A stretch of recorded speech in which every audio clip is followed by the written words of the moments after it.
Hi foodies, welcome to my channel. இன்றைக்கி நம்ம பார்க்க போகிற ரெசிபி பேர் தேங்காய் பால் ரொட்டி. இந்த ரொட்டி வெறும் பாண்டிச்சேரியில் மட்டும்தாங்க கிடைக்கும். இது செய்கிறது ரொம்ப ஈஸி, ரொம்ப எம்மியாகவும் டேஸ்டியாகவும் இருக்கும். இது ஒரு தடவை சாப்பிட்டிங்கன்னா நெக்ஸ்ட் டைம் சாப்பிட்ணுன்னு தோணும் உங்களுக்கு. இது எங்கள் அம்மா அடிக்கடி செஞ்சு கொடுப்பாங்க இந்த ரொட்டி பால்.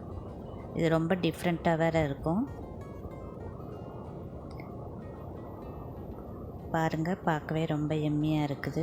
இது சென்னையில் கிடைக்குதா இல்லையான்னு எனக்கு தெரியாது. இந்த ரொட்டி பாண்டிச்சேரியில் மட்டும்தான் கிடைக்கும். இது வாங்க, இது எப்படி பண்ணுறதுன்னு பார்க்கலாம்.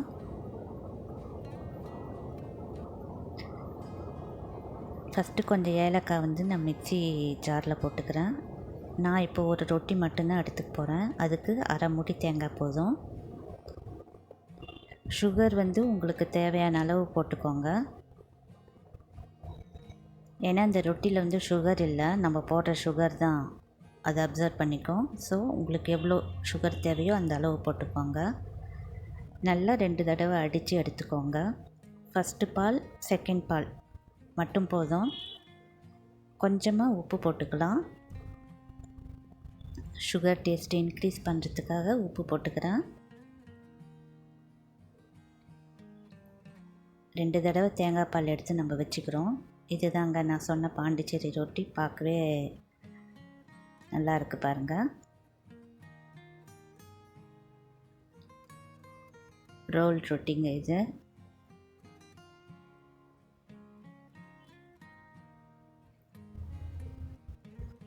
இது சென்னையில் எங்கேனாச்சும் கிடச்சி இருக்குதா இல்லையான்ட்டு எனக்கு யாராவது நீங்கள் பார்த்தீங்கன்னா கமெண்ட் பண்ணுங்கள். சென்னையில் கிடச்சிதுன்னா இந்த ரொட்டி எங்கே கிடைக்குது, எந்த கடையில் கிடைக்குதுன்னு கமெண்ட் பண்ணுங்கள். நம்ம இந்த ரொட்டியை ஒரே சைஸாக கட் பண்ணிக்கலாம். பெருசும் இல்லாமல் சின்னதும் இல்லாமல் ஒரே சைஸில் கட் பண்ணிக்கணும். ஏன் சொல்கிறேன்னா, சின்ன சைஸ் கட் பண்ணி பெரிய சைஸும் கட் பண்ணால் சின்னது சீக்கிரம் ஊறி உடஞ்சிடும். பெருசு ஊறாமலே இருக்கும். அதுக்கு தான் சொல்கிறேன் ஒரே சைஸில். இதை பாருங்கள், ஒரே சைஸில் எல்லாத்தையும் நான் கட் பண்ணி வச்சுக்கிறேன்.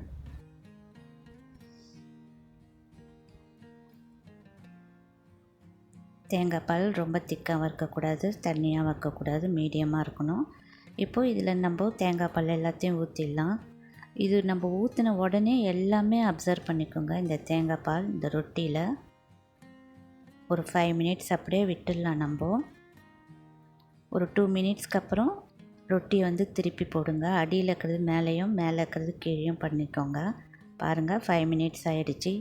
நம்ம எவ்வளோ தேங்காய் பால் ஊற்றினோம் எல்லாமே அப்சர்வ் பண்ணிடுச்சு. கீழே கொஞ்சமாக தான் இருக்குது. பாருங்கள், நல்லா சோக்காயிடுச்சு.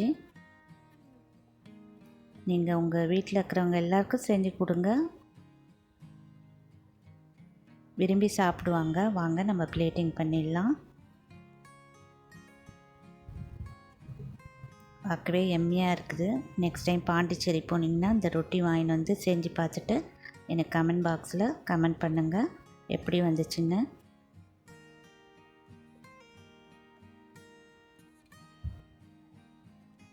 நம்ம இதை கட் பண்ணி பார்க்கலாம் எப்படி வந்திருக்குன்ட்டு.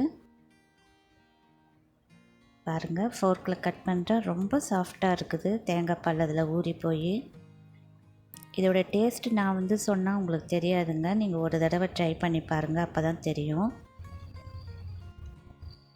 நெக்ஸ்ட் டைம் பாண்டிச்சேரி போனீங்கன்னா நீங்கள் இந்த ரொட்டி வாங்கிட்டு செஞ்சு பாருங்கள். பாண்டிச்சேரிக்கு ரொம்ப ஃபேமஸ் ஆனது இந்த ரொட்டியும் ப்ளம் கேக்கும். ஓகேங்க, நான் நெக்ஸ்ட் டைம் நல்ல ஒரு ரெசிப்பியில் உங்கள் எல்லோரையும் மீட் பண்ணுறேன். தேங்க்ஸ் ஃபார் வாட்சிங்.